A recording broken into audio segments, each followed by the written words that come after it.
So hello and assalamu alaikum everyone. So in the previous sessions we have discussed orthogonality and orthonormal matrices. Now we'll move on to the next section of linear algebra that in that we'll discuss determinants. I think that I have covered the determinants visually. What they describe basically is they describe volume. So visually speaking they describe volume. That's what they describe. So what basically determinant is a number.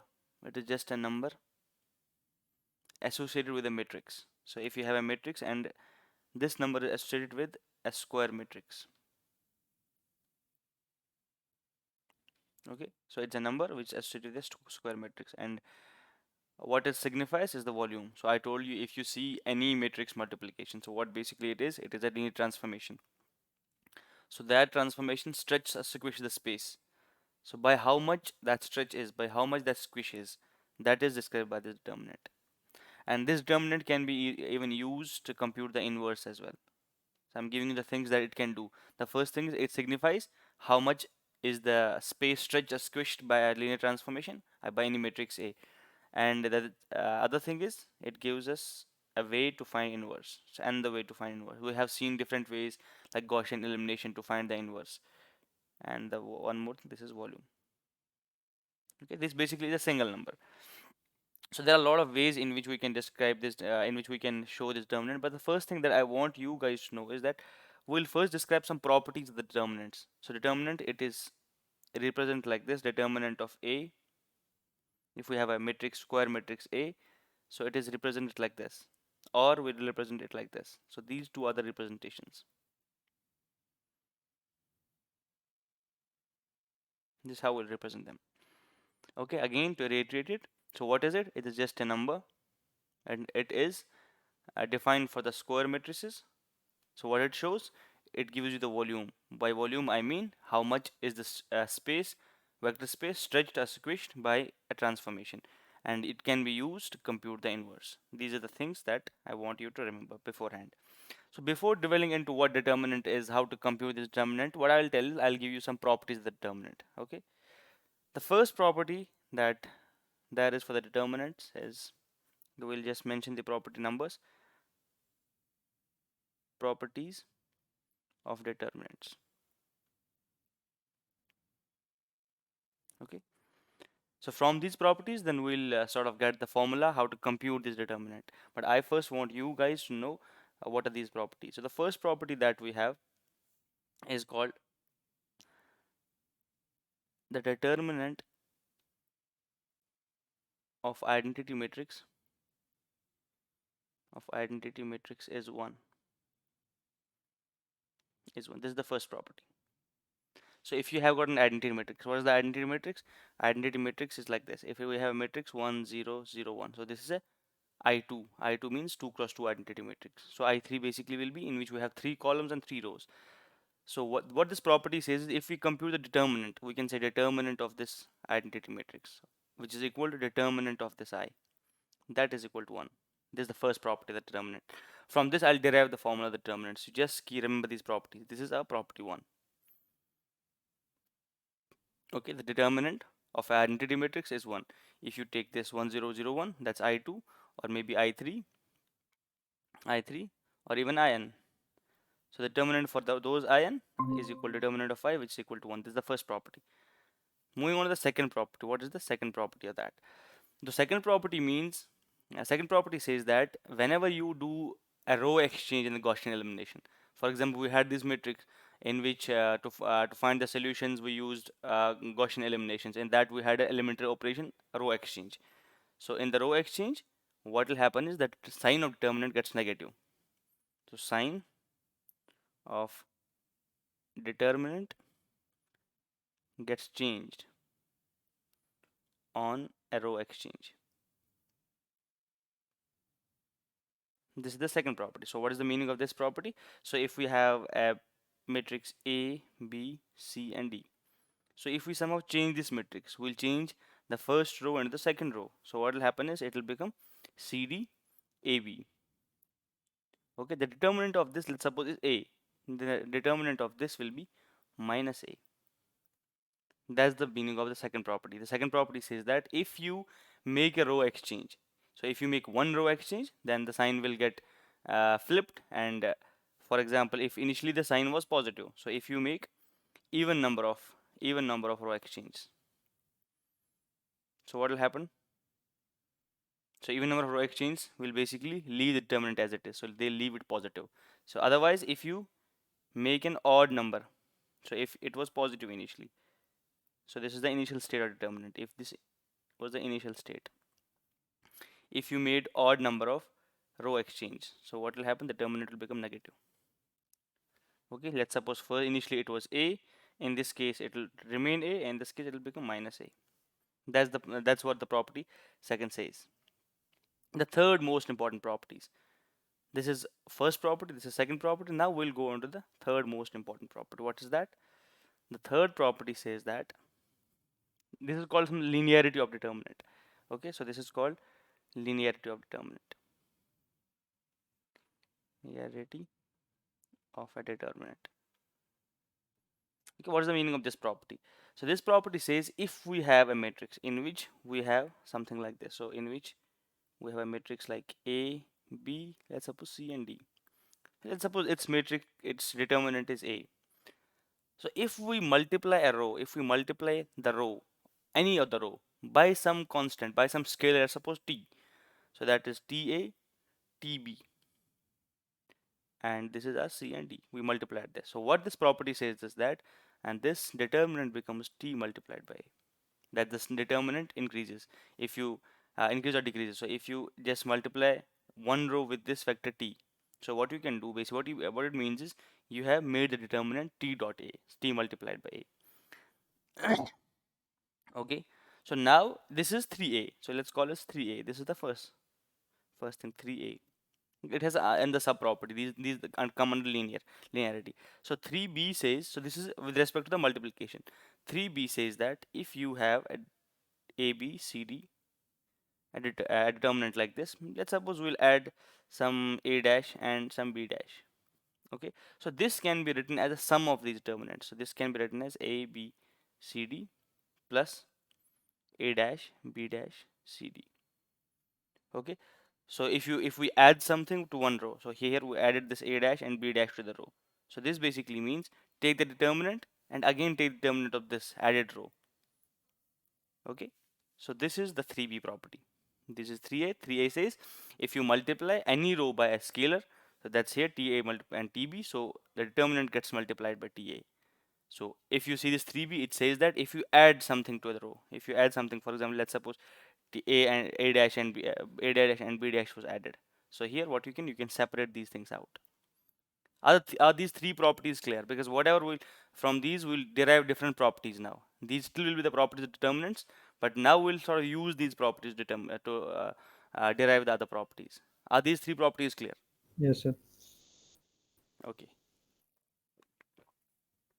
Still we have that question in our hand. What is a determinant? And we'll get the answer of what a determinant, how to compute a determinant by using these properties. Now let's move to the fourth property of determinants, because these properties will be really important when you compute the inverses and other things like that. Okay, I think we should do the examples of this. I have written the examples as well, so let's do an example for this. Let's suppose I have a is equal to 4 8 8 and I want to compute determinant 0 1 1 and then 0 0 1. If I want to compute the determinant, so what I can do is I can say this is equal to, if I take 4 out of this row, so this becomes 4 multiplied by 1 2 2 0 1 1 0 0 1. So by using this property, by using the first property, by using this 3a, basically 3a property, this one, can I write it like this? Do you guys agree? Because I just took 4 out of this row. Okay, so this is the first example how we can use it.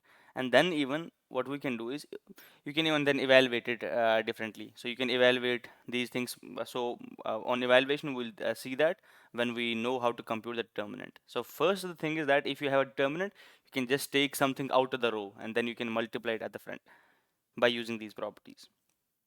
And if you have something like this, for example 2 0 0 2, something like this, if this is our A.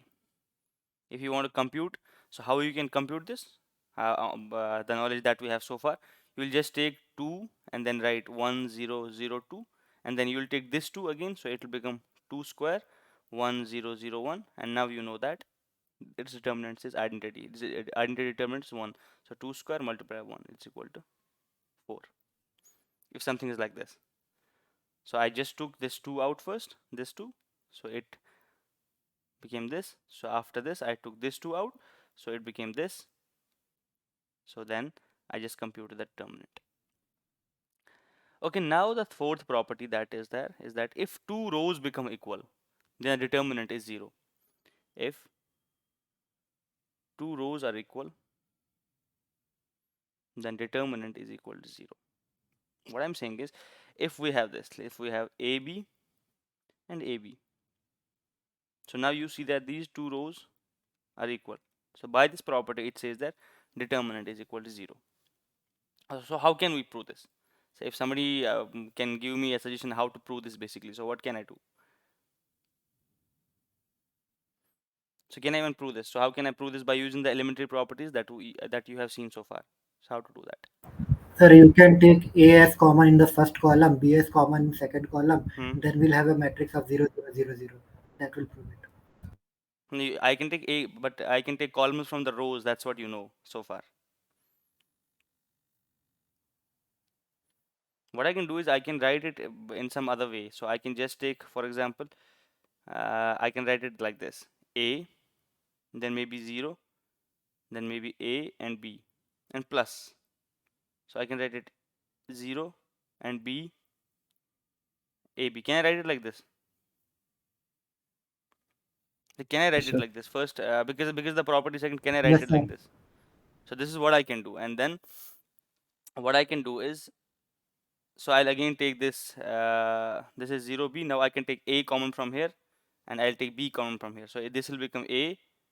This will be 1 0, and then A B plus. Then I can say take B common. I'll write 0 1 AB. And on expanding, like you'll have to still expand this, and at the end, on the full expansion of this, you'll get this as 0 by using the properties previously.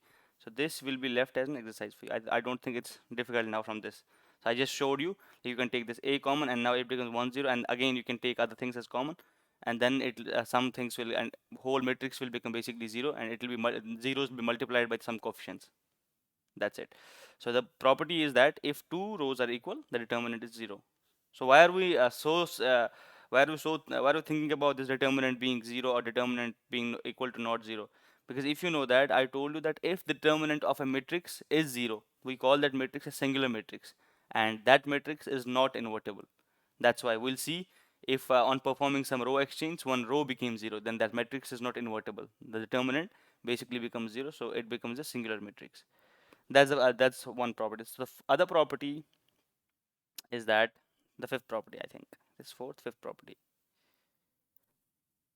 So you'll have to think these properties on. I won't give the whole proofs for this, but I'll just drop enough hints. So whenever you are making your own notes, so I want you guys to write the proof for these. I'll just give some hints, and then you think it through, and you just pause and ponder and see how we can prove these things. I don't think these things are really hard to prove.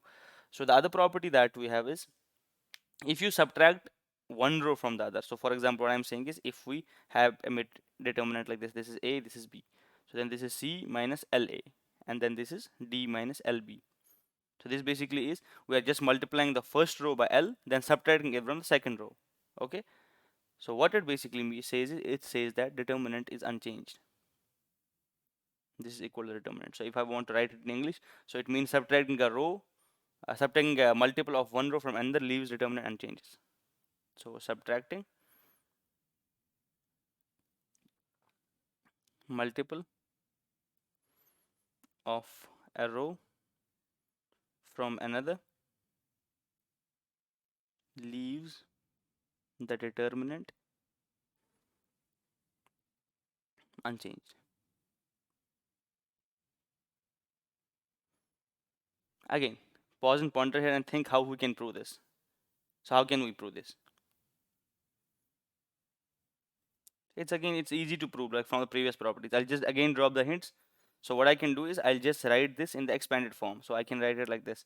This is A, B, C, and D. Then I can write plus A, B minus LA minus LB. Can I do this? Do you guys agree I can do Yes, this? sir. Yes. So now it's the easy part. You can just take this L out. Now the two rows will become equal, so it will be equal to 0. I think this is again the exercise for you. I think I did both the questions. I just left last step for you people. So you'll just take out this L. It will become minus L.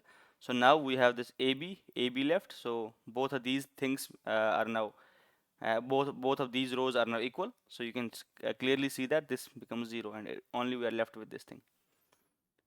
This is the fifth property. Then what is the sixth property? The sixth is if a matrix with a row of zeros have determinant 0. So if we have a 0 row, so this is sixth property. So if we have a matrix in which a row is 0, in which a row is 0, row 0 containing matrix has determinant 0. Okay, so what that means? That means if we have something 0 0 AB, this is 0, determinant of it 0. It's again easy to prove. You can just for example have like this T A T, for example, this is, let's suppose, A B A B. So you will multiply T over here, and while T will be 0.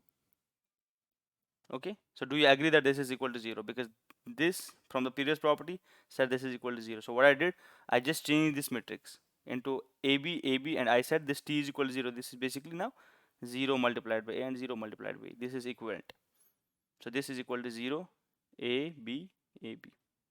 Now you know that this basically is equal to 0 from the previous property. Okay, again, whenever you are making notes, try to prove these things formally, write these things in a neat and clean manner, so while you'll be understanding the proof, and that will give you the chance to remember these properties really well.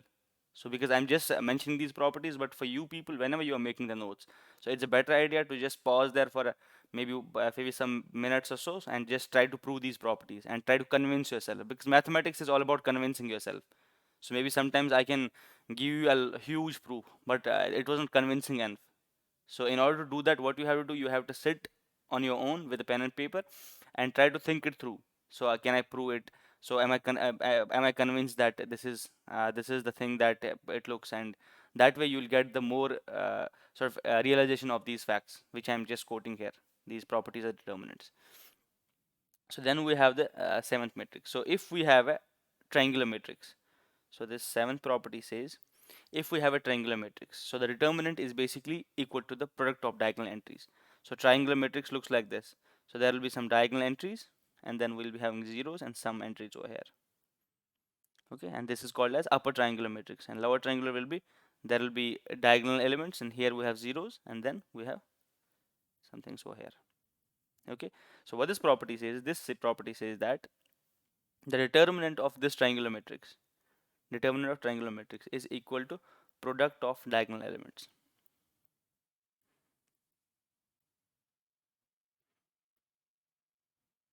Again, this is easy to prove, not a difficult proof. Why? Because you can just eliminate the things.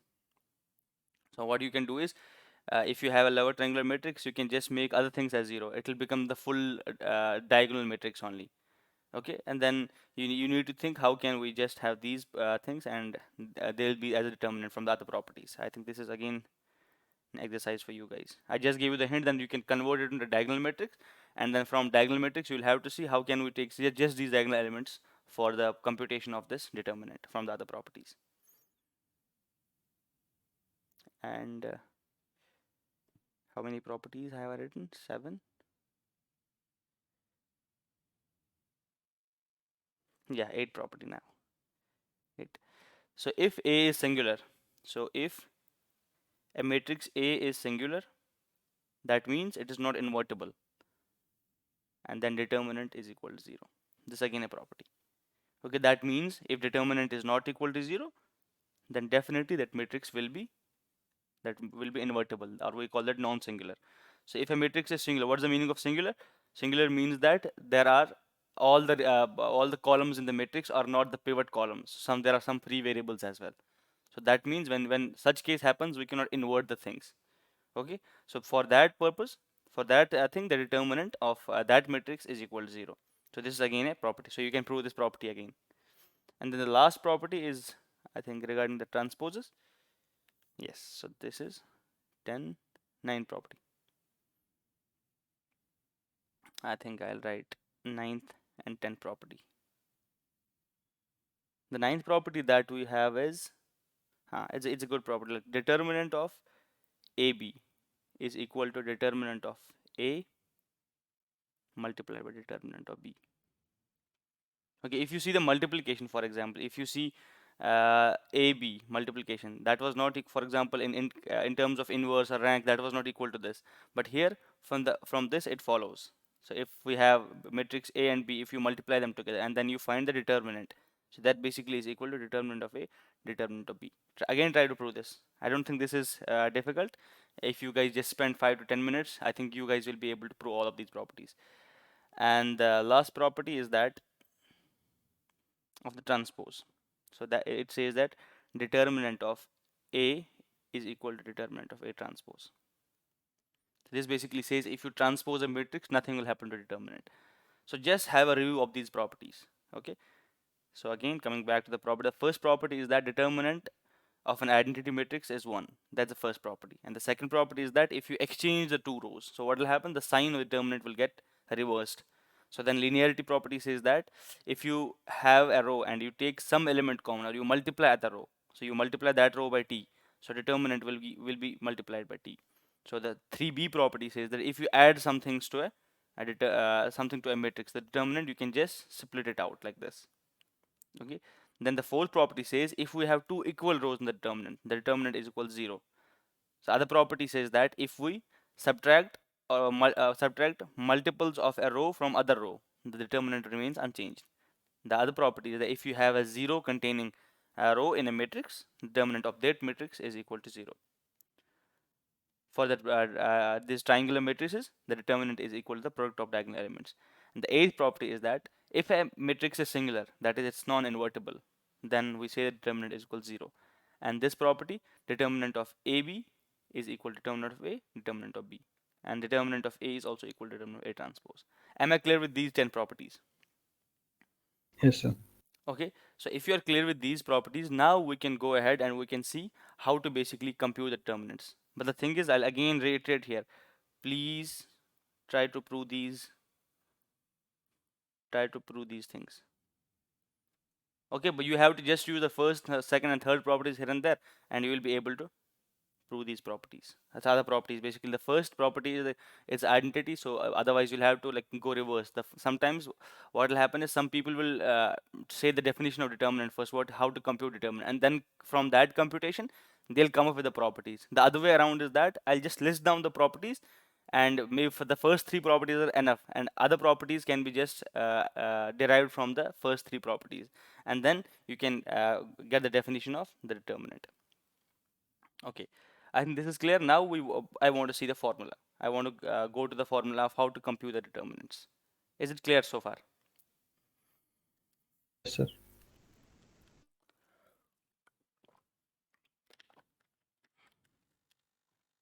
Okay.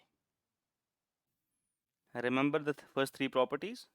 Remember the first three properties. And by using those, we'll be able to compute the formula for the determinant. So as you know that the first property is that the identity has the determinant of 1. Second property is that if you exchange two rows, the value of determinant gets negated, or the sign gets reverses. And then we have 3a and 3b. Just remember these properties, and now we'll be able to compute determinant. Let's suppose we'll just take the 2 cross 2 matrix first. 2 cross 2, let's suppose we have a matrix A, B, C, and D. This is our matrix, and for which we want to compute the determinant. So what I can do is I'll write A, B, C, D. I want to compute determinant. It is represent like this. Sorry. So what I can do is, what I did in some property, I just wrote it like this: A, 0, C, D, plus 0, B, C, D. Okay, and then plus what I can do is I'll write expand this again. I'll write A, B, 0 or maybe C0 plus A, B. I'm expanding this portion now. Basically, I'm expanding this portion. So what I can do is I'll just separate them out. So as you follow the argument. So the first thing is, if you see, this is what I have to compute. So from this, I sort of split this into these two. Now what I'm trying to do is, I'm trying to split the other twos. I'm trying to split these things. Now I'll split this into other two now. 4 basically now.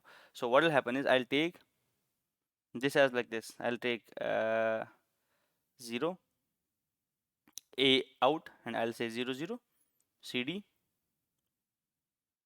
Okay, is it fair enough? Like I just took A out of this. Okay, then what I did is plus, and then I'll just take B out of this. Just remove these signs. So I'll take B out of this. So I'll write 0, 0, CD. It's actually 1, sorry. This is 1, not 0. This is 1, 0, and this is 0, 1. Okay, now I'll operate on this again. So I have this A with me. Just follow this thing. So I have this A with me. Now what I can write is, I just want to expand this again. So what I can do is, I'll write 1, 0, 0, and maybe C and 0 plus 1, 0, 0, and D. Okay, this is with the A, and then plus for this B. Plus what I can do is, I'll take this B out as a whole and expand this into again 2. So this will be 0, 1, C 0 plus 0, 0, 1, 0, D. Okay, am I cool till here? So is it good? Sir. Just see it, huh? So what I can do, as you saw that here we have this becomes struck off, this gets 0 because we got these things. So this again became 0, this again becomes 0, and we are left with this. So we are left with A 1, 0, 0, D. Okay, then plus B, that is 0, 1, C 0. Again I'll take this D out now. So this will become AB 1, 0, 0, 1 plus B, this will become 0, 1. I'll take the C out. This will become 0, this will become 1 and 0. And now you know that this is equal to 1. So we'll write AB plus this BC is written as BC, but in order to get this Sir, as first identity, one is AD. First one is AD 80, 80, actually. sorry, it's 80. Okay, so what am I saying is, if I want to make this identity, so how to make this identity? I have to make a row exchange. So in order to make row exchange, this sign will become negative. So this will be negative, negative 1 basically. So for this, because it's not identity. So in order to make it identity, I have to make swaps of the rows. I have to exchange two. I have to exchange the first row with the second row. This will become -1. So the determinant of A, B, C, D boils down to AD minus BC. The formula that you have been shown. So AD minus BC. So did you follow from the only 3 properties we were able to derive this? Okay. So can I move ahead? Did you understood this? Yes, sir. Okay. So this is the thing. Now if you have, for example, let's suppose this A, B, C, D, E, F, G, H, I. Okay. So as you saw that a bunch of these matrices just got cancelled out. If you see in here, this matrix got cancelled out where we had these zeros, where we had the zeros, and they got cancelled out. Okay. So in the similar fashion, if you expand this in the similar fashion, if you expand this, so what will happen is, so you'll first take this A, you'll take this A and then write 0, 0 instead, then you'll write B and 0, 0. So for each you'll write 3, and then for each you'll write again 9. So it will become like I think 27 matrices, like when you expand this whole thing. So I think it will become 27 matrices, but most of them will have a column 0. So that when the column is 0, so you can say the determinant becomes 0 for those. So we will be left with I think with 6 matrices at the end. Okay, so what I'm saying again, I'm reiterating it again. So how do we expand this? So if you saw the phenomenon, if you saw the process, how I did it. So I just took this A. Initially what I did is, so I wrote it like this: A 0 0, then I'll write everything as it is, plus, then I'll write 0, then B, then 0, everything as it is. Okay, and then I'll write C, and for each element, for each of this row, I'll write a matrix like this 3 times. Okay, I'll write a matrix like 1 matrix, 2, and for the other 3 element like 3 matrix. And then for each of this matrix, for this matrix, like where we have written this A 0 0, so I have to again expand it. So as we did in the previous thing. So what we did is, the first thing is we wrote these things like we wrote this ABCD into 2. So then we expanded these as well. If you see, we expanded these into 2 as well. So similarly, what will happen to this is, so we'll first expand via, for example, this row. So we'll be having the 9. We'll be having 9 matrices like that, and then we'll be having 3 matrices for each of these, and then for each one of these we'll have again the 3, and then we'll have to go one level deeper. So in total, I think it will be 27 matrices. So but you will have to make sure, I think it is 27 matrices. But what I'm saying is that out of them only 6 matrices will remain, and other matrices will become zeros. So because they'll have one column as 0. Okay, we are interested in those 6 matrices. So what's the thing that we're interested in? The 6 matrices. Maybe I'll not just write ABCD, I'll write A11, so it'll be easy for me. So this is, let's suppose, A11, A12, A13, A21, A22, A23, A31, A32, A33. Okay, so what I'm saying is, out of these, if you expand it in the first, as we did in the first way, so you will have 27 matrices, out of which most will be 0, so only will be left with only 6 matrices. Okay, so I want to see what are these 6 matrices basically, what are the matrices that we have there. So those matrices will be like this if I want to show you. So it will be A11, okay, it will be like this, and then followed by zeros, and then we'll have zeros onto here, and maybe then we'll have A12 over here, and then maybe we'll have this is A22, sorry, A22, A33. One matrix will be like this, because this will survive. This matrix will survive out of those 27 matrices, and then one more matrix will survive. So which matrix will survive? Plus. So let me write that matrix over here. So if you have this A111, A110, like we'll put zeros, and then maybe here A23. Now this will become 0, this will become 0, and we'll be left with one more entry here, A32. This will again survive, because wherever the row or column becomes 0, that matrix won't survive. I think here this will survive. This matrix will survive. So what are the other matrices that will survive? I think 6 matrices should survive. Why I'm saying 6? Because if you see, we have 3 rows in here. The first, second, and third. We have 3 rows in here. What is the number of ways in which I can choose the first element? It is 3 ways. What is the number of elements that I can choose for the second? It is 2 now, because this row and this column and this row is gone. Now I have to choose among these. So it will be 2 ways. Now for this it will be 1 way. So this is basically 3 factorial ways. So how many matrices will survive? So that is n factorial ways. Are you following the argument?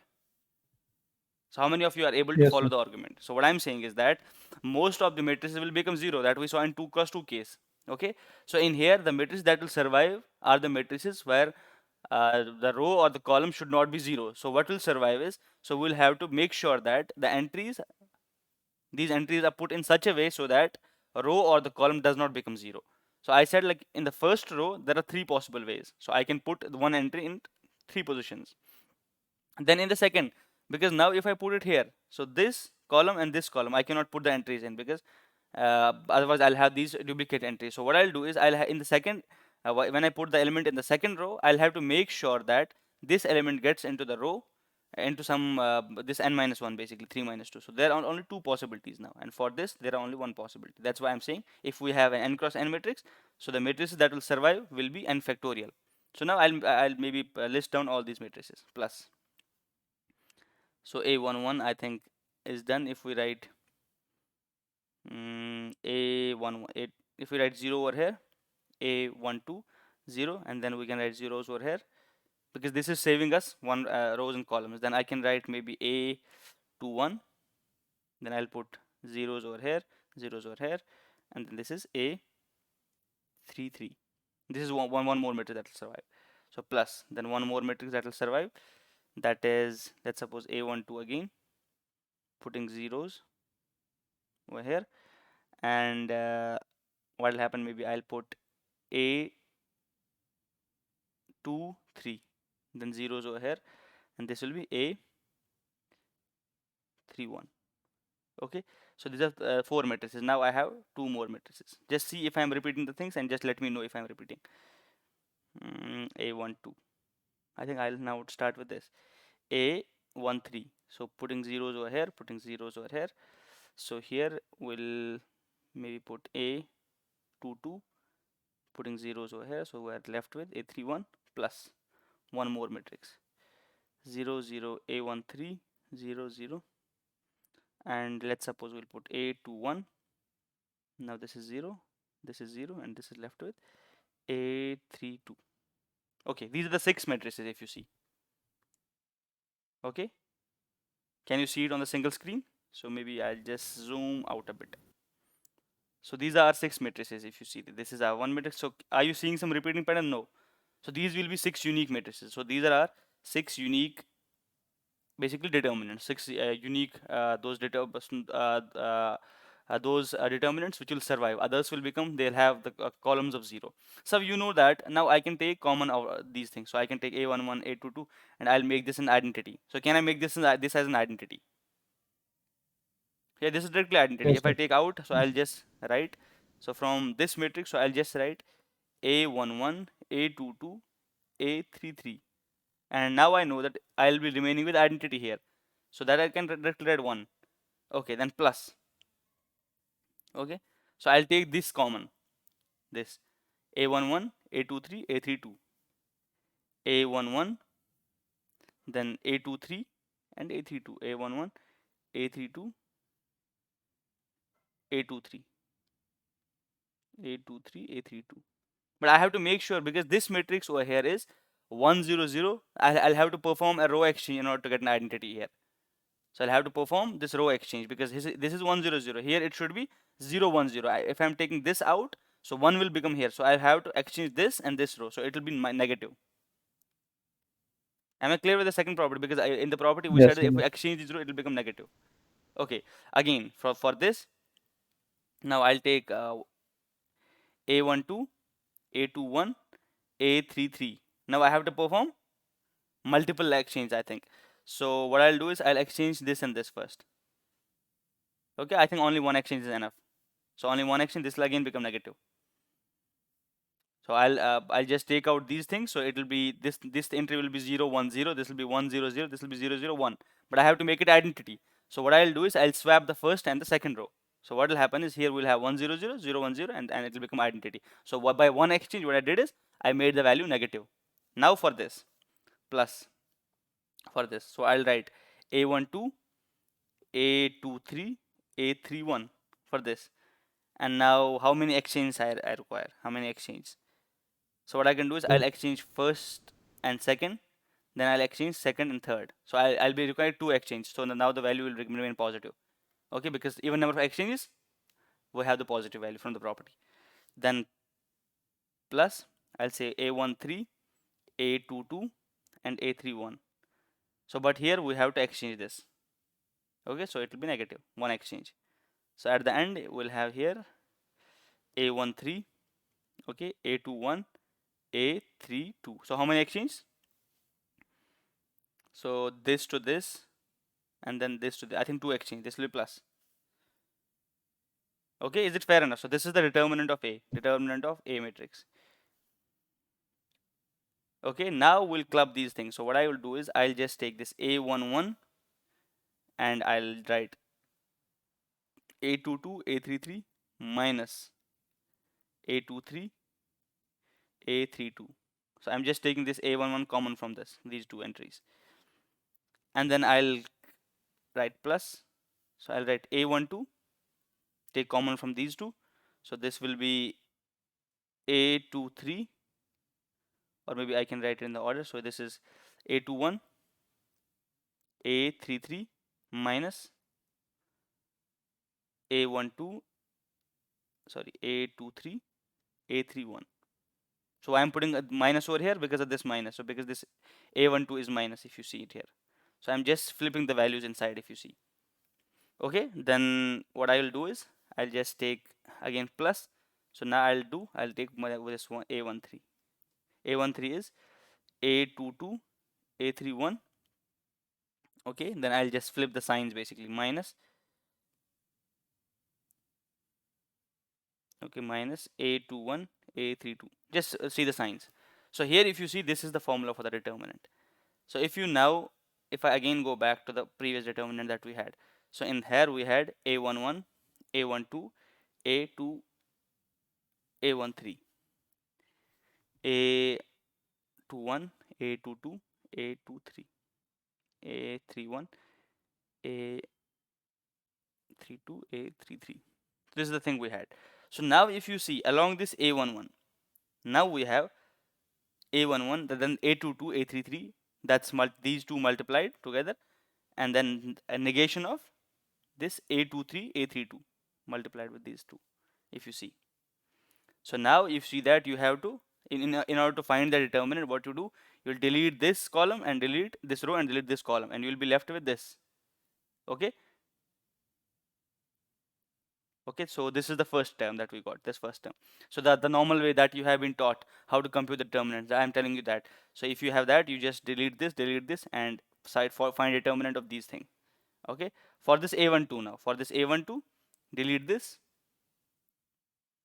For this A12, delete this and this. Now you'll be left with A21, A33, A21, A33. Okay, this is, and then minus A23, A23, and N31. These two. Okay. Are you following the argument that I'm giving? And Yes, then sir. for this A13, delete this, then you will be left with, this is A32, I guess. Okay, so this is A21. So this should be plus and this should be negative over here. You have to check the calculation. So this is A21, A21, A32 minus A31, A22, and this is the thing. Yes. So did you follow like how we computed it for 3 cross 3 matrix? And the similar thing can be done for 4 cross 4, but I don't want to do that. So what I want to do is basically I want to give you the big formula, which Gilbert-Stein calls the big formula. So what you have to do is, the simple thing you have to do is, so in order to get this n cross n, that determinant of that, so what you can do is determinant of any matrix which is n cross n. So what you basically will do is, you will take that alpha, for example this A1 alpha. Okay, then you will take A, if you that you saw here.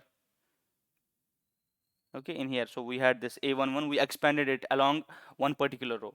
So if I have written that formula somewhere, so that is A1 alpha, A2 alpha, something like that, A2 alpha, maybe beta, A3 gamma, until some, let's suppose omega, A and omega. And now we'll have to just see the plus or minus. The plus or minus will be determined by how many row exchange we make, and this is the formula, and you have to basically sum this up. So determinant of A is equal to summation of this. Okay, and you have to add these values together and then put the signs accordingly in which the row exchanges were made. So if you want to see, this is the formula how we derived at this. Is it clear how we derived this formula of determinants? Yes, sir. Okay, maybe you have to go through it again, but just see it through, because I wanted to prove these things to you, that it is not just they defined it, because we had some properties, and from properties we followed how we can compute the form. And now what I can do is I'll introduce you to the cofactors, minors and cofactors. Okay, it's really easy. Cofactors are nothing special. So what cofactors are? Let's suppose you have this matrix A11, A12, A13, A21, A22, A33. This is our matrix that we have, let's suppose. So cofactor matrix or cofactors is nothing but, if you tell me what is the cofactor of A11, what is the cofactor? So I'll delete this and delete this. So we are left with this much. Okay, so we're left with this much. So this basically is called as minor. So this is a minor. So if you have if you now take the determinant of it, so determinant of this is the cofactor. Okay, and but you have to care for the signs again. So here if you just take determinant of this much without the sign, that is a minor. But if you again take it with sign, so you know that you have to also adjust the sign. So if you take it with sign, so for example, the sign will depend on how many row exchange you make. So for this A11, so if you have that, it will be like this. It will be for first it will be positive, then negative, positive, then I think negative, positive, negative, then some checkers board like thing. So what minor basically is, minor is sign. First we will have sign, then we'll have determinant of what is left when we erase this, when we erase this row, when we erase this row and this column. Okay, determinant of when row and column corresponding to the element is erased, so what is the minor? Minor is just the determinant. If you just put the sign according to this. So how do you know that we have to perform these row exchanges? It depends on this. It depends on what element it is. So in A11, so there's a simple rule we'll have to perform. So if I plus j, so if we have this A11, if it is even, so if it is even, then you have to perform even number of exchanges. You have to either perform 0 exchange, 2 exchange, or maybe 4 exchange or something like that. Then the sign will remain positive. Okay, if this A plus j is odd, for any element, if it is odd, then the sign will become negative, because you have to perform negative, you have to perform odd number of row exchange. So what I'm saying is, if I have to write, I'll write minus 1 to the power I plus j. Okay, then I'll write determinant of corresponding to n minus 1. Let's suppose if this is for say A11. So for that, what I'll do is A11, so minus 1 is, so I'll just delete the first row, delete the first row, delete it, and delete the first column, and find the determinant of the rest. Okay, and then this will become the cofactor, and we'll call it maybe C11. This will become the cofactor. Is it clear? Is the meaning of cofactor clear? What is the meaning of cofactor? Yes, sir. Okay, so if you see the previous, if you see whatever we had, so in the determinant of that 3 cross 3 matrix, I have written it. So determinant of A, that was equal to A11, and then A22, A33. Then we had minus A23, A32, plus A23, this is A12, A12, A through minus A21, A33. This is A31 again. So we have A23, A31 minus A21, A33. Then plus. You see, I'm just writing the plus over here because I'm adjusting the sign within these. Okay, just remember this. A13, A21, A32 minus A22, A31. This is the formula that we got by expanding that 3 cross 3 matrix. And these things, this, and this, they are called cofactors. Okay, they aren't exactly determinants, but what they are sign adjusted things. So when you adjust the sign, so accordingly you will get the cofactors. Is it clear?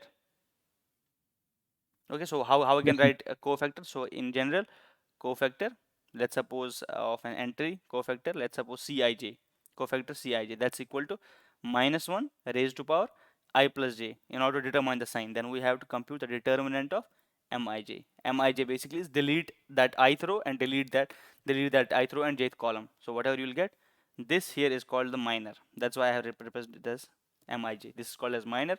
With the sign, it's called as cofactor. Is it clear? I don't want to give you a lot of examples because I think Yes, sir. that in the assignments we'll give you examples. Let me you enough. I'm giving you enough material so that you follow on to that material.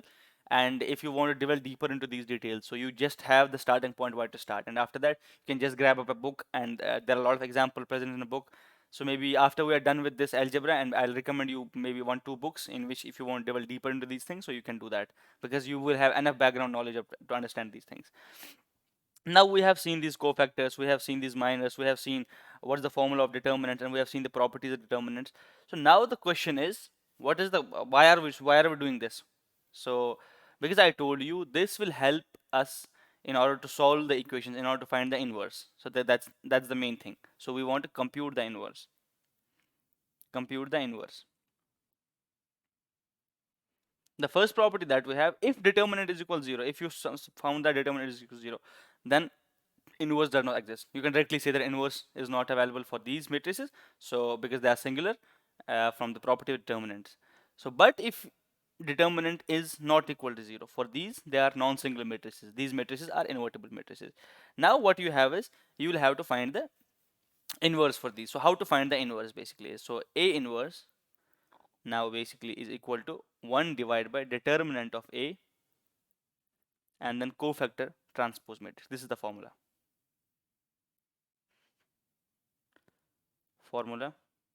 to find inverse. So if you have a matrix A, if you have matrix, suppose A, and you want to find the inverse, so what is the meaning of A inverse basically should be equal to I. So this is what we want to get. So in order to find this inverse, so what I am telling you is that you can use this formula. This formula again can be proved. You can prove this formula. Okay. So how to prove this formula? I think there is an easy way to prove this formula. So maybe I'll just give you enough hints so that you can prove the formula. So here how to do this. So how to prove this formula, this is equal to the inverse. So what I'll write is, I'll say determinant of A is equal to A CT and maybe I here. So I just rearranged this equation. I just took this determinant over here and A inverse over here, it became A. So did you follow this thing? I just wrote this expression like this. Did you follow this? Can I move ahead?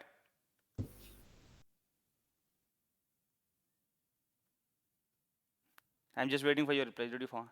Okay, Zubair followed. Riyan? Riyan? Are you okay with this? I just made a transformation over here. If you see, determinant was moved over here and then A inverse, it became A. So what I can do is, now I have to prove that this A C transpose is equal determinant of A identity. This is what I have to prove. So if you expand this A, so this A will be like this, A11, A21, something like this, and then A12, A13, and so on, like this. What is this CT? CT basically is the matrix of cofactors. Okay, so this here we will have C11, cofactor 1, then we have C12. Why? It's transpose of cofactor matrix. If you see that, we'll get a number, cofactor will be a number, and then again and so on, C1n. So what we have to do is, so if you see what is the matrix that we'll get here, if you see this, so if you multiply this with this, you know that's the formula of determinant of A. So A11, A12, A11 multiplied by C11, A12 multiplied by C12. Okay, that's a cofactor. That's basically a definition of determinant of A. Okay, now if you again take this A21 multiplied with the second column, again you will get determinant of A. So diagonal entries will be determinant of A altogether. Now the only thing that I have to take care of, how to get these 0 entries.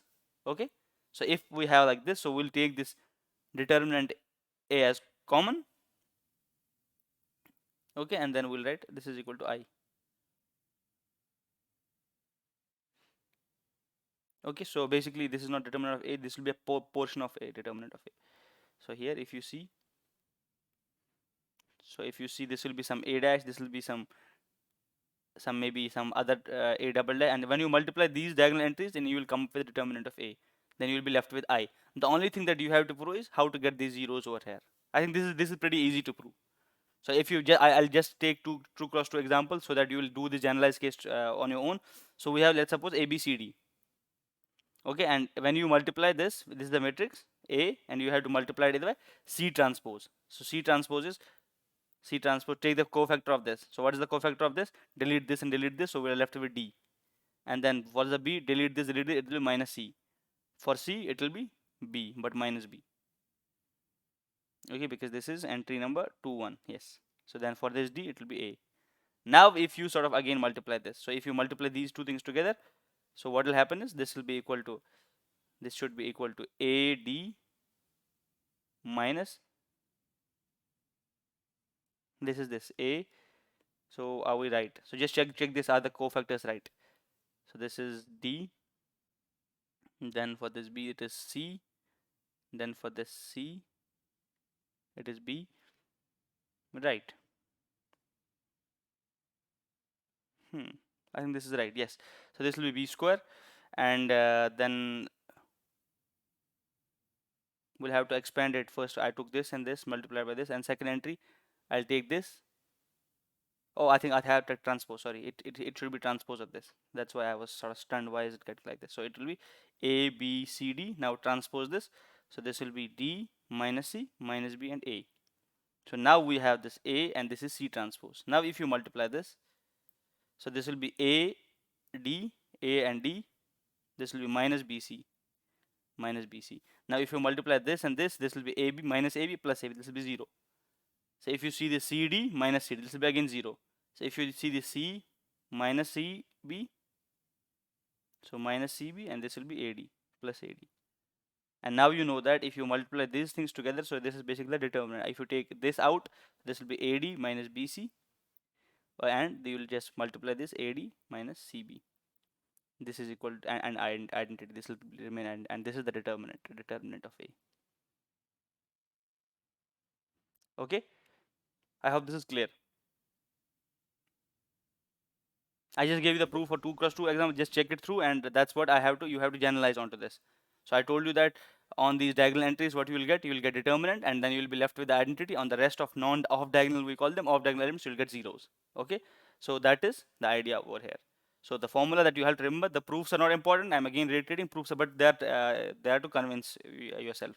So A inverse now is equal to A divided by determinant of A, and then we have C transpose. So here this is inverse, and this thing here is determinant, and here we have the transpose of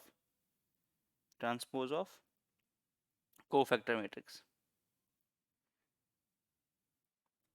Okay, that's the whole point of this. Then we have something called as Cramer's rule. Okay, so from this we can get what's called as Cramer's rule. I think you can just look over this Cramer's rule, because I don't think it's important. So we have something called as Cramer's rule. That is just the output of this formula. So, and this Cramer's is not used by any software things because it's so slow. So instead of that, we use what's called as elimination. Is it clear? So again, just like for the completion, just look at this, what this Cramer's rule is. Okay, now I again told you this determinant basically gives us the volume. So just to prove that it gives us the volume. So if you have this identity 1 0 0 0 1 0 0 0 1, so what is the basically what is the representation? So we have this axis like this. Okay, so it will be a cube like this. So it will be something like this. We will have a cube, a unit cube basically. I think this will be like this. This will be a unit cube. So the unit cube's volume basically is equal to 1. So that's what the determinant of this is equal to 1. That's what I said, volume. Volume is equal to 1. So now if you again take these orthogonal matrices, so that Q matrix, that are orthogonal matrices.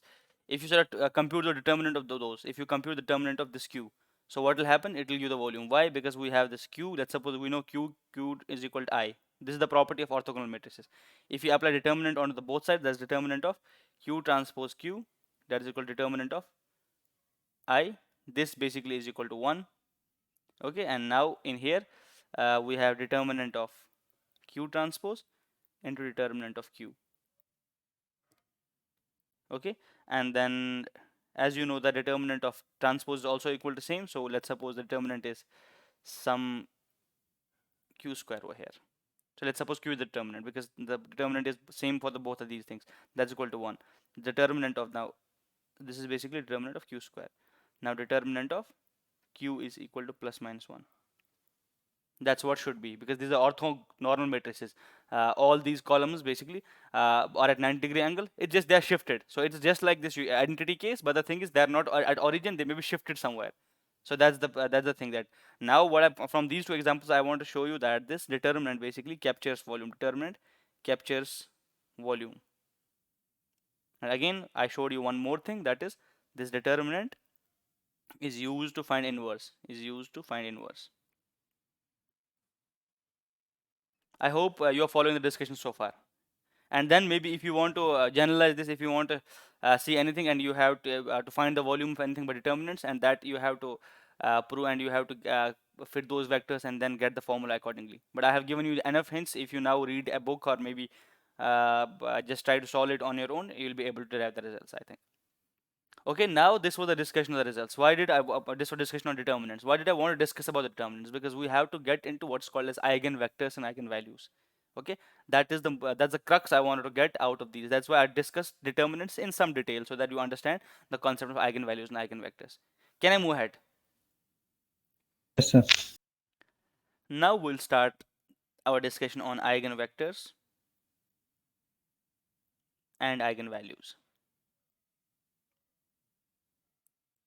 This is a really important topic, really important. Many of the algorithms like SVD, PCA, SVD, it's used for the factorizations, and this PCA is used for dimensional reduction, if you have heard about this principal component analysis and things like that. So this is important over there. So if you ask me in today's lecture what is the most important thing that we have to discuss, and this is the important thing that we have to discuss. That's why I just covered the prerequisites like determinants and things in some detail so that you understand these things. So what are these eigenvalues and eigenvectors? So before we delve into this detail, so what I'll tell you, so I'll just sort of brush up the concept of this linear transformations. I said that if we have a matrix A, this A matrix represents a linear transformation. So what will happen? It will squish or it will sort of expand the space or rotate or do something to the space. Okay, so this A will do something. So what will happen is if you apply this A to X, so what will happen? It will change it into some, let's suppose P. That is, if you see it geometrically what will happen is, if you have a vector, let's suppose we had this two-dimensional plane. Let me just take an example of two-dimensional plane. This is, let's suppose, our vector x, this is our vector x. So after applying a, whole of this will get somehow transformed. So what will happen is, this x will land, this x vector will maybe twisted or maybe rotated onto this. So this is our vector x transformed. That's because what A did to it. I think, and this was pretty clear. We took a lot of sessions on the transformations. So what I'm telling you is that this A basically is a linear transformation. This matrix multiplication can be seen as a linear transformation. It does something to the space. If you have this vector x, so if you apply A matrix onto that, it will shift, rotate, do something to this x. Okay, so there are some special vectors. There are some special, again, reiterate to these points. There are some special vectors. So we got this Ax is equal to P somewhere. But sometimes what will happen is, we'll get Ax is equal to some lambda x.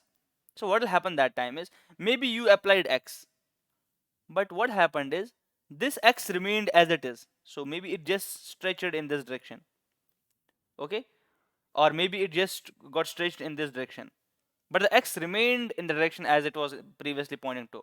But the point is that it stretched with this lambda, and this x is the vector which remained as it is. So after applying the transformation, if some vector, there are some vectors in the space which remained as it is. Okay, they remained on the same, if you see the axis, and but they were just stretched, squished or something. So those vectors are called as eigenvectors. These vectors are now called as eigenvectors.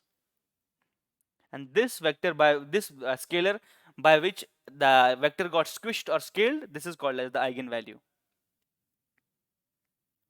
First, this should be clear. This should be really clear. So what I'm saying you is that eigenvectors and eigenvalues. So when you apply this A actually is a linear transformation. So this will some sort of like squish the space, or maybe shrink the space, or maybe expand the space, rotate it in some way. So what it does is, it will take the vector from initial position to some transformed position. But there are some special vectors. Some special vectors are there, which when you apply the transformation on, so onto these vectors, what will happen is, these vectors will either get stretched, or they'll get squished, maybe like this, or what will happen is, or maybe they'll get stretched in the negative direction, or something like this. So this will happen, but they'll still remain on the same line. So they'll remain on the same, they'll point in the same direction as they were pointing before. So these vectors are called eigenvectors. So the vectors on which we apply the transformations, and transformation is not changing their direction. It is keeping the direction same, but just stretching or squishing the vector. Those are called eigenvectors, and the corresponding value by which it was scaled, by which it was stretched or squished, we call that an eigenvalue. Is the concept of eigenvalues and eigenvectors clear, at least graphically? Yes, sir. Is it clear? So what I can do is, so if you see this equation now, so a normal vector is that in the transformation part I told you that, so zero vector, basically this zero vector is always fixed, so you cannot rotate this initial position. So you can say that zero vector is an eigenvector. So by the definition it's eigenvector, but we don't take it as an eigenvector, so because this is so trivial, the zero is a trivial eigenvector, because if you apply any transformation, this vector is fixed, this is fixed. So till that, this lambda is also equal to 0 because it got like it neither got shifted somewhere else. So this 0 vector basically can be treated as eigenvector technically, but in the definition we clearly say that except 0 vectors. So we are basically interested in the vectors which are not 0 vectors. So now you have to find two things over here. You have to find this lambda and you have to find this x. There are two things to find. Oh, it's a really tedious task. So now how to sort of make this equation really good. So we'll just take it here. So this is ax minus lambda x is equal to 0. So I just wrote like this. I'll take x common. So this is a minus lambda I multiplied by x is equal to 0. Okay. What this tells me is that this tells me if I want to find eigenvectors and eigenvectors can be found. I have to just find the null space of this null space of a minus lambda I. This is what I have to find. So what I have to find is I have to find null space of a minus lambda I, and all these vectors will be eigenvectors. So did you find did you follow this? Because you know that ax is equal to 0. If we find all the values of x for which this a takes the vectors to 0, so these vectors are called those sub vector space is called the null space of a. Now you saw that I just changed this equation ax is equal to lambda x into this. So I said that a minus lambda I multiply x is equal to 0. This tells me that you have to find the value for x such that this multiplied by x is equal to 0. That basically says me that I have to find the null space of A. I have to find all the vectors that are taken by 0 by this transformation. Okay, and those will be null space of A minus lambda x will basically give me the eigenvectors of A. This will give me the eigenvectors, and corresponding values will be the eigenvalues. Okay, the first thing I'll try to find the eigenvalues first, then I'll try to find the eigenvectors.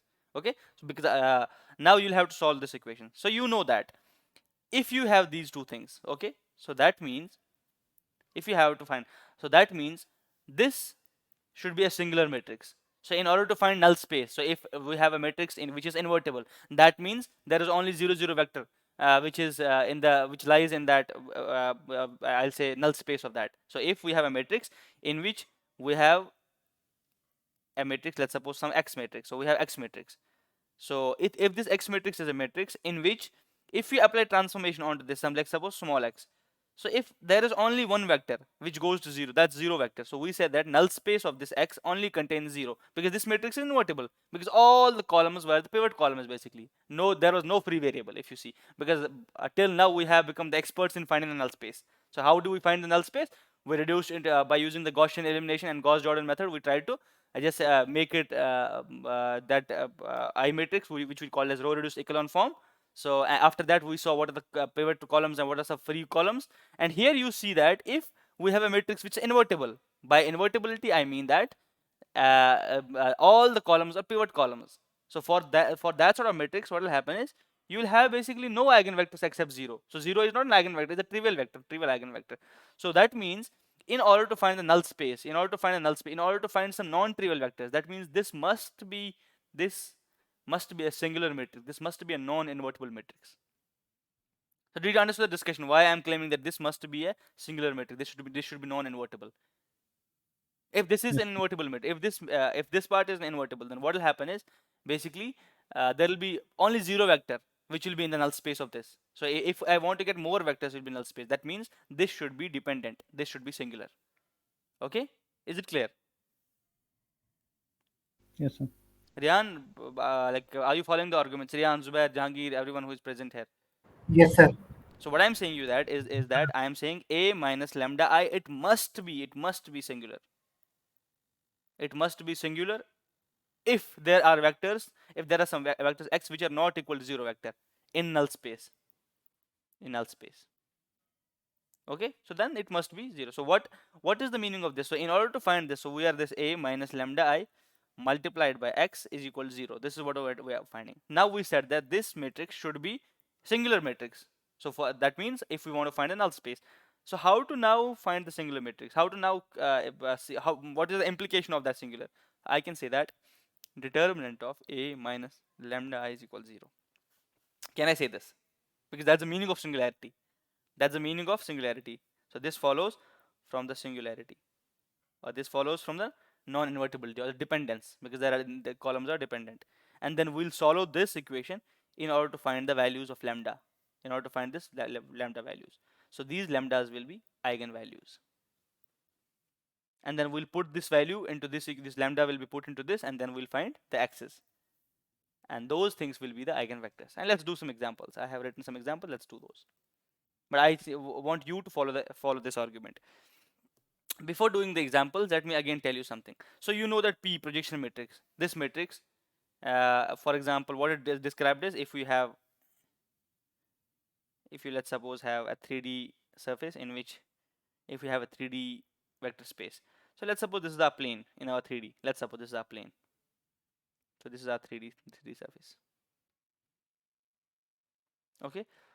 So what is the meaning of projection basically is, if I'm taking a vector B, so I want to project it onto this. So there is that P matrix which projects onto it.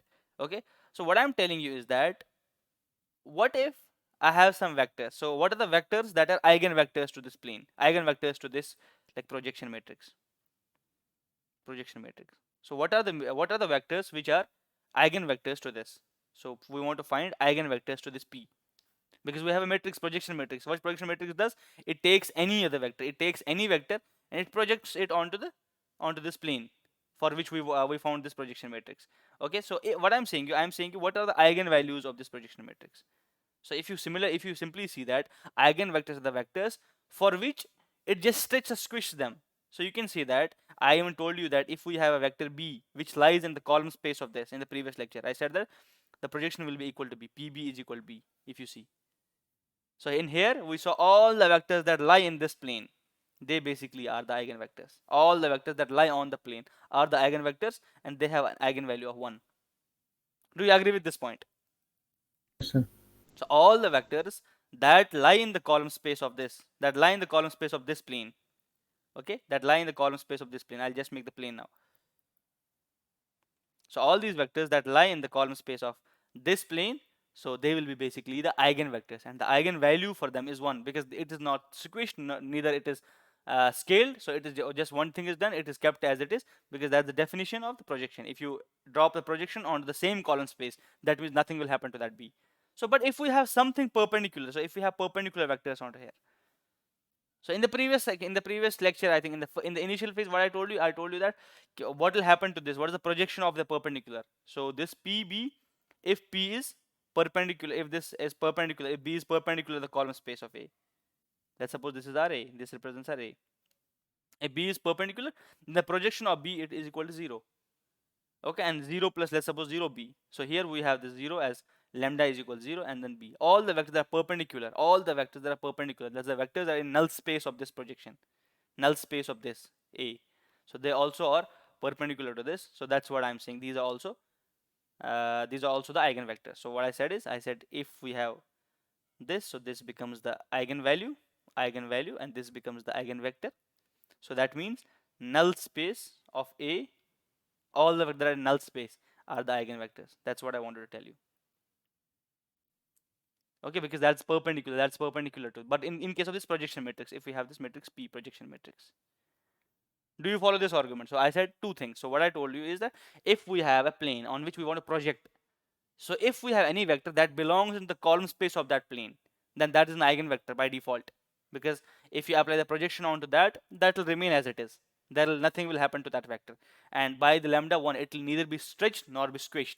It will just remain as it is. So that gives us the argument that all the vectors that lie in the column space of this plane, and with the projection for that projection matrix, those vectors are the eigenvectors, and the eigenvalue is 1. And all the vectors are perpendicular, so they will be basically squished to 0. So we can write the equation PB is equal to 0B. It again is the eigenvector, but the eigenvalue is 0, and these are trivial, where eigenvalue lambda is equal to 0. So we can say that, for example, if you take a B, if you take this B and we say that this equal to 0, so null space, they became the trivial eigenvalues. Is it clear? Is the discussion clear? So let me Yes, take an sir. example. So let me take some examples. Yes, sir. Let's suppose we have a matrix A is equal to 0, 1, 1, 0. So what is this matrix? I think this is that permutation matrix, in which if we multiply this will just exchange the rows. This is the permutation matrix. So let's suppose our axis, we want to just find this. We want to find A minus lambda I into x is equal to 0, because we are trying to solve ax is equal to lambda x. We want to find the lambda and the x's. So how will we solve this? So how will we solve this? So we'll write a is this 0 1 1 0, then we'll write minus lambda 0 0 minus lambda, okay, and then we'll write x, this is our x, this is equal to 0. So now you know that if you take this part, so if you take this part, this basically becomes minus lambda 1 1 minus lambda, and the determinant of this should be 0, because we are solving this portion. Okay, this should be 0. Is it fair? Is it fair so far? Are you following the argument? Now in order to find determinant, this is equal to lambda square minus 1 is equal to 0. Lambda square minus 1 is equal to 0. So lambda is equal to 1 plus minus 1. So we have lambda is equal to 1 and lambda is equal to minus 1. So these are the two eigenvalues we got. These are the eigenvalues. Okay, again see this, again see, if we have a matrix A, so what do we try to compute? So we'll compute determinant of A minus lambda I. So from this we'll get the values of lambdas. So those values of lambdas will be eigenvalues. Corresponding to those values we'll have eigenvectors. Now we'll do this one first. So the equation that we had is 0 1 1 0. Okay, and then we had plus minus lambda, and now the lambda we can put, let's suppose for lambda is equal to 1. So now this is equal to minus 1 minus 1, this is 0 0, and now we have this x, let's suppose x1 and x2, this is equal to 0. Now you can form two equations out of this. So this basically becomes minus 1 1 1 minus 1, and multiply this x1 x2 in order to find this 0. So what can you do? You can just find the x1 is equal to 1 and x2 is equal to 2, x2 is equal to 1. So this 1 1 vector is the eigenvector. Why? You just take one of this plus one of this, that will give us the 0. Take first combination of these, because this is what said that linear combination. Take one of this and take one of this, and this will give us 0. So this 1 1 is eigenvector corresponding to lambda is equal to 1. So for lambda is equal to 1, we have this eigenvector. Okay, and this 1 1 basically lies in the null space. And what is the other vector? So when lambda is equal to minus 1, so what we can do is, so we just will do 1 1 1 1, and then x1 x2, this will be equal to 0. So we'll take one of this and minus one of this, so minus 1 and minus 1 will be minus 1 or 1. Okay, so this is again an eigenvector corresponding to the value lambda is equal to minus 1. Is it clear how I found the eigenvalues and eigenvectors? Is it clear? Yes, sir. So what I did is, so again to reiterate the process, so we had a x is equal to lambda x, that is the definition of eigenvectors. So what I did is, I just did a minus lambda I multiplied by x is equal to 0 from this equation. So I said, in order to find these x, it should be the case, then this should be basically singular matrix. That means determinant of a minus lambda I should be equal to 0. That's what I did, and from this I got eigenvalues, I got these lambdas, eigenvalues. Okay, and then what I do is, I'll put the values in this equation. I'll use this equation again. I'll put for each lambda, we will get corresponding eigenvectors. See the process. This is by definition of eigenvectors. I just transformed into this, and then it follows, if I have to find some non-trivial vectors in the null space, so I have to say this is a singular matrix, this a minus lambda I. So this, by singularity, I said that it follows that this determinant of this should be equal to 0, and I solved for the determinant, and I said that we'll get lambdas when we solve these, and then for each of this lambda we'll get a corresponding eigenvector for these eigenvalues. Is it clear? Sir. Okay, now I'll again take an example. Let's take an example. A is equal to 3 3 1 and 1. I want you guys to sort of navigate me through to find, the first step is find lambdas, find eigenvalues. So what I'll write, I'll just, Amir, can you say what I'll write? I'll write whatever you say. Sir. Sir, first to make a matrix Okay. of 0, 1, 0, 1, 0 1, 1 0. 1 0 Yes, sir. Plus plus 3, 0, 1, 0. 3 0 1 0 like this. Yes, sir. Sir, sorry. 3, 0. No, sorry. Yes, sir. No, no, again, let me do this example. So what I do is I have to find a minus lambda I of x is equal to 0. So, and I have to find determinant of a minus lambda I is equal to 0. So what I'll do is I'll find determinant of a minus lambda I. A minus lambda I basically is 3, that is 3 minus lambda 1 1 3 minus lambda, that is equal to 0. This is what I have to find. It's just following from the argument. So what I'll do is this is 3 lambda whole square minus 1 is equal to 0. So what I see from here is that is 3 minus lambda whole square is equal to 1. Okay, if I just take it on the other side. So this is equal to 3 minus, I can just expand the equation rather. I should expand the equation. So I'll write 3 3 is a 9, a plus b whole square, 9 plus lambda square, and minus 2 3 is a 6 lambda, and this will be 8 is equal to 0. This is the equation. Now I'll try to find the roots. And now I'll try to find the roots. So what will be the roots if you see? So it will be, I think 4 3, and 2. 4 and 2, huh, is it? So if you see, these are 4 and 2 because 4 2s are 8, and will it be negative or positive, something like that? Both positive. Okay, I think equation is right, right. So then 4 and 2, these will be our lambdas. Lambdas basically these will be our eigenvalues. Okay. So by solving this equation, I got the values for eigenvalues is 4 and 2. In order to find the eigenvectors, what I should do is I'll just put these values. I'll just solve this a minus 4i first. So what will happen is this will be minus 1. If you just see this equation, so this will be a minus lambda I, a is 3 1 1 3. So this is minus 1 1 1 minus 1, I guess, if I'm right. This is the equation that we have, and then we have to put a combination such that it becomes 0. So I think one of this, one of this. So this will be 1 1. That's the eigenvalue corresponding to lambda is equal to 4. And now a minus 2i. So that will be, I think it will be 1 1 1 1. Is it? Yes. So here we'll have then the values corresponding to x1 and x2, and they should give me 0. So take one of this, one of this. So I'll just take minus 1 of this and 1 of this. So this is the eigenvector corresponding to lambda is equal to 2. Is the procedure clear? Why I did 2 examples though? Because the thing is, I wanted to show you something. I wanted you to show you something. So what was the thing that I wanted to show you? Is that if you see the first example, in the first example, this a, we took a is equal to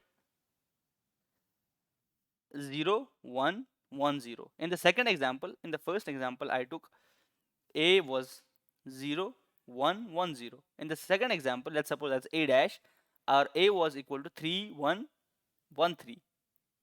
Okay, if you see the lambdas over here, they were, I think, 1 and minus 1.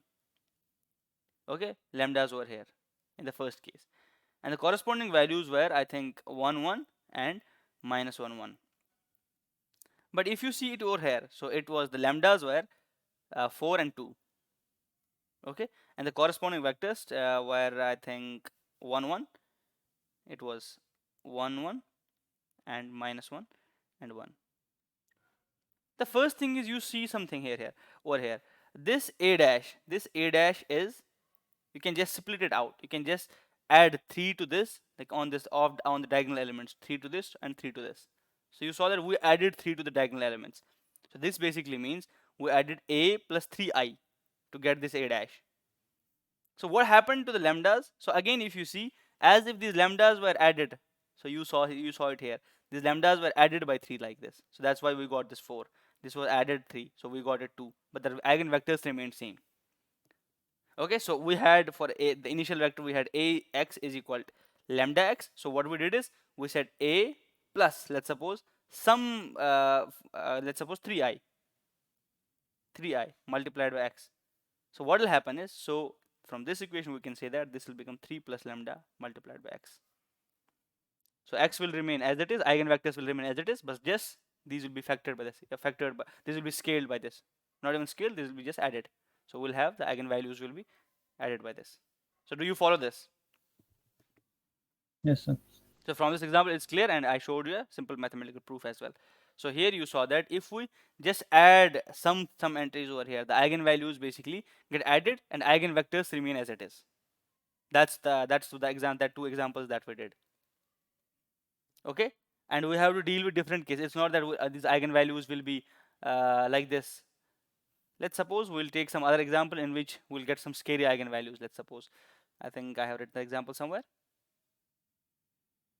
Okay, let's take this Q matrix, orthogonal matrix. We call it rotation matrix. If you remember, this is the matrix that we use to rotate the whole vector space. If you should see those animations back. So this is an orthogonal matrix. So now if you want to compute its eigenvalues and eigenvectors, see the magic over here. So we have a minus lambda I is equal to 0. So the determinant of minus lambda minus 1, 1 minus lambda is equal to 0. Determinant basically becomes lambda square plus 1 is equal to 0. So this becomes lambda square is equal to minus 1.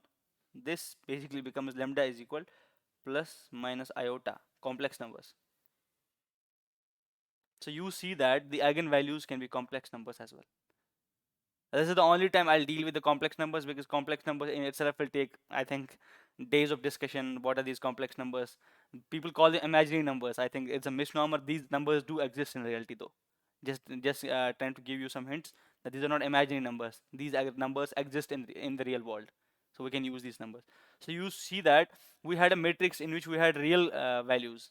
And when we try to find its eigenvalues, we got the complex eigenvalues. That's also possible. Okay.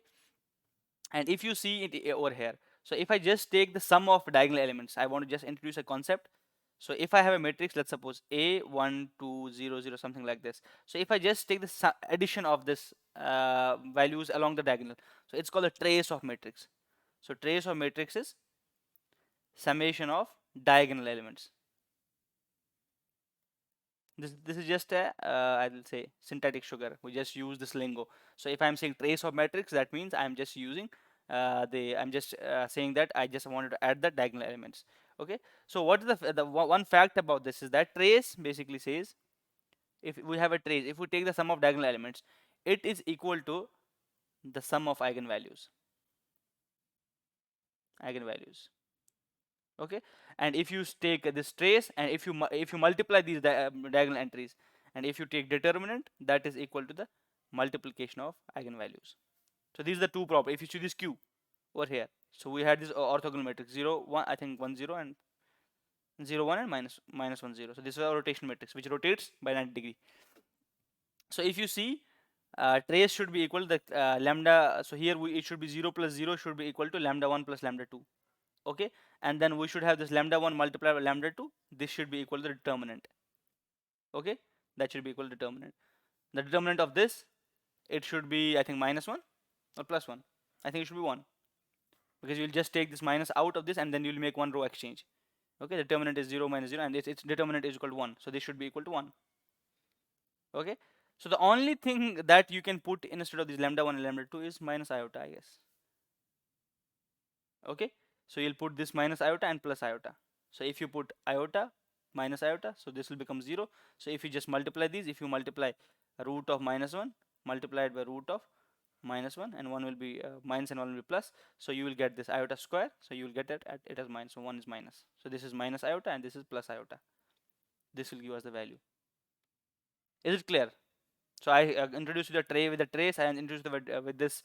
If you just multiply the diagonal entries, and you will get this determinant is equal to basically the product of this eigenvalues. So determinant is equal product of eigenvalues.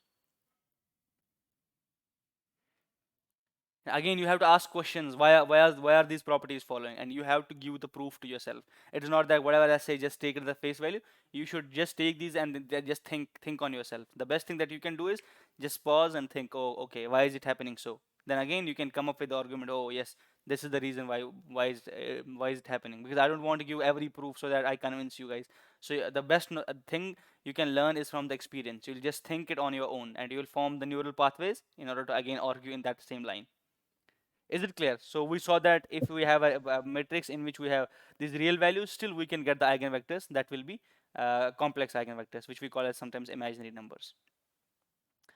Maybe I'll again deal with some cases in which let's suppose I have a matrix, again a matrix. I just want to give you the examples. I'll tackle the examples where I'll get some eigenvectors and which are complex imaginary, and sometimes I'll get one imaginary and one will be real, and sometimes I'll get the eigenvalues both has similar. So for let's take an example 3103. Let's take this example. So again, if you want to compute its eigenvalue, so how to compute? So this will be 3 minus lambda, 3 minus lambda, 0 and 1, and the determinant of this should be equal to 0. That means 3 minus lambda whole square is equal to 0, I guess, huh? So that means if you just see, this is lambda is equal to 3, so we have two eigenvectors but both of them are equal. Okay, you see that we have two eigenvalues, but you saw that the eigenvalues are both equal.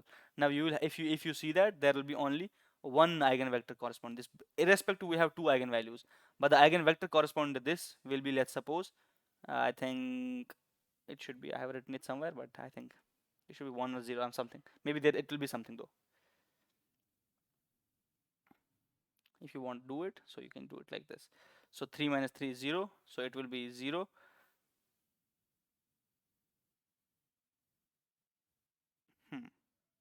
And it will be 1 0. So 1 0 will be the eigenvector. So this is not so good case. So in which we had both the eigenvectors. So one fact that you have to remember is, so the dimensionality gives you the number of eigen values, and correspondingly you have to find the eigenvectors. Let's suppose we take this n cross n, and you know that for this n cross n we'll get an n degree polynomial lambda n. So now with this will have n roots.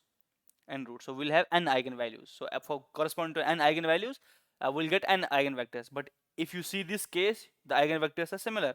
So you just got one eigenvector. Eigenvalues are similar. So you just got one eigenvector corresponding to these values. So I just showed you some cases. So I hope that the concept of these eigenvalues is clear, and you can now find the eigenvalues as well. Can I conclude the lecture here? I think that this is a fair enough introduction to eigenvalues and eigenvectors. If you have any questions, let me just take your questions, and I'll just stop the recording though.